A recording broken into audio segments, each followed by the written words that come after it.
còn rong mà không đầu tiên cái này nào tầm rong chưa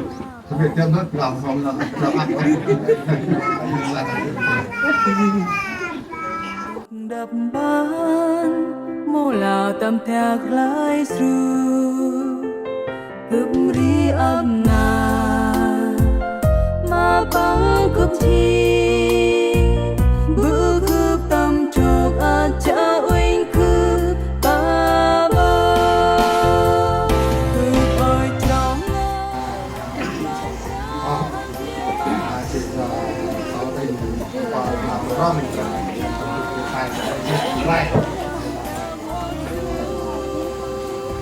kêu quanh ra nó ra dưng leo gương bước cướp tâm trọc à cha uinh cướp ba ba bữa hè tâm trọc cha mất ở cao si uể bằng ân duyên trong hè nằm phù phù dưng dị cướp cho mà bà gayu mà cướp bữa cướp tâm trọc ân cha uinh cướp ba ba cướp ơi trong ai quanh ra hắn trên mà cướp ta gơ dục giang mô là cầm theo một sự kêu quanh ra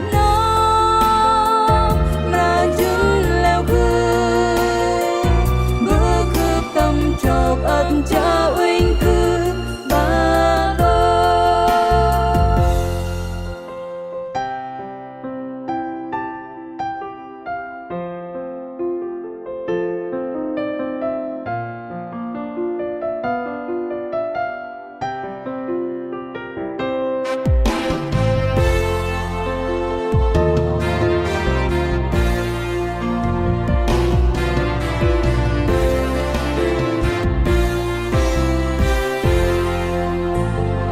bữa hè tâm trồi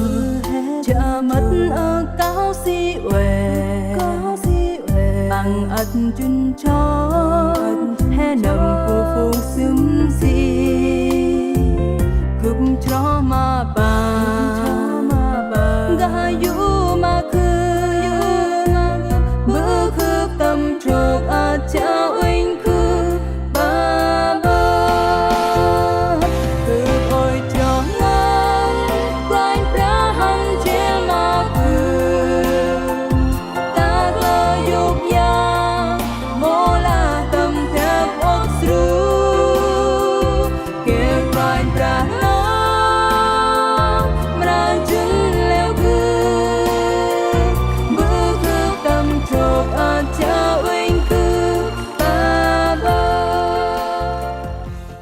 trong tinh thần khiêm nhường cảm linh rèn khi nào cảm thấy thế từ vinh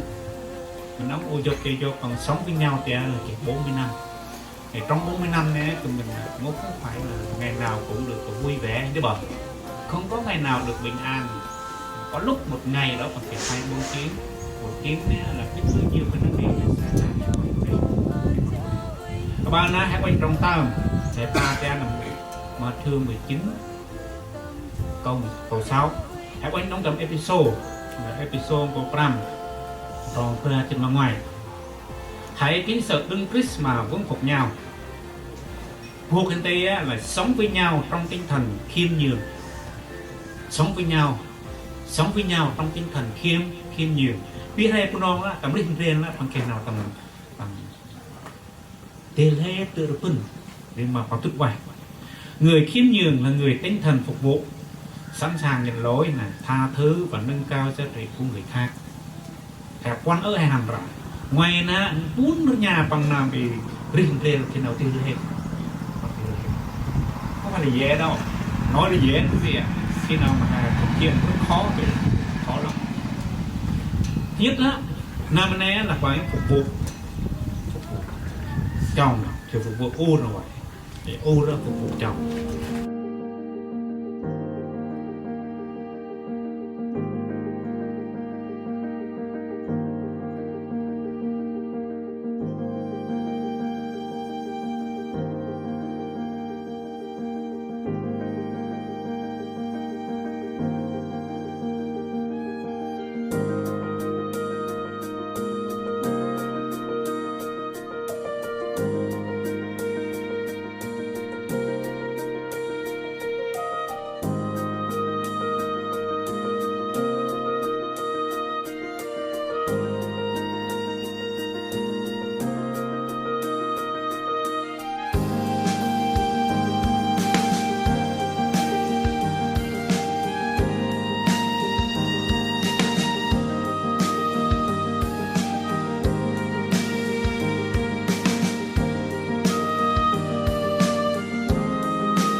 con màu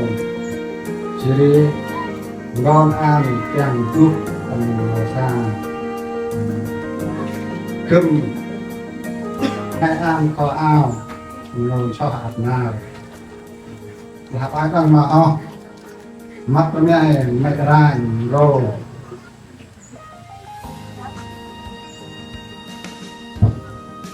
lúc nào hết ăn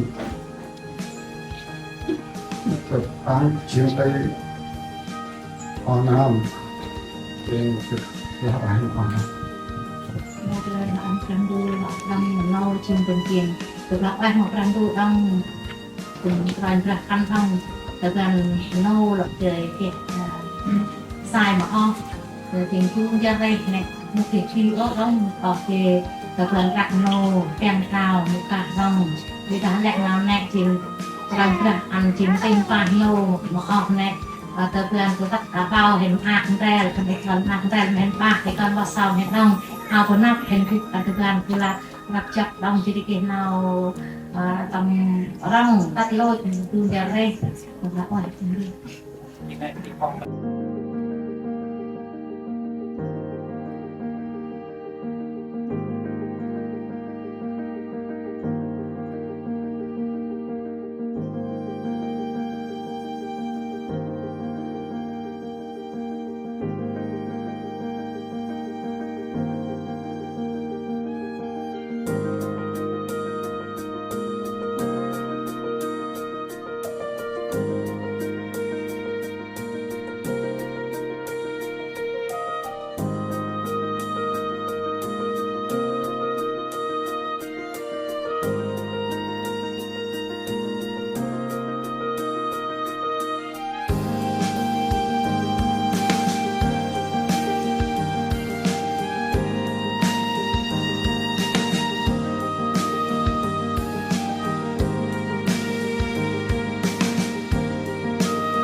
bằng đặt lên với cùng trong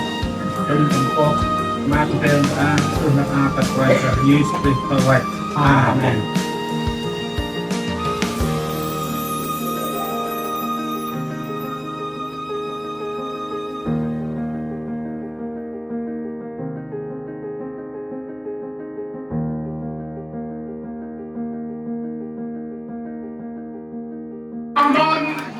pakai yang mana eh? Kalau punya pakai pada sahaja kue yang mana?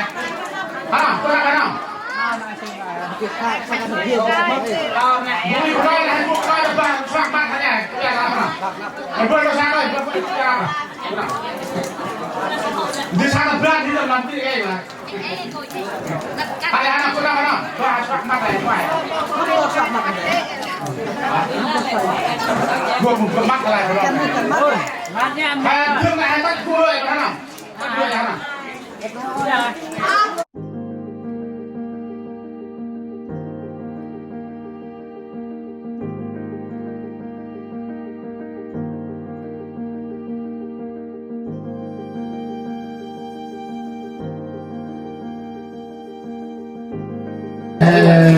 Gần là selesai Klub Naksa tentang alat tindak tolong Purba oleh ke Okolong kita menilai mahma sekian ialah nata telah nolak nokan ialah bukan bulan yang berlaku kafe jadi bahkan yang kantinการป่ะครับนี่ได้ตลาดตั้งโมงหน้ามาอ้างเรื่องมาทำเตอร์ใช่ตำนาน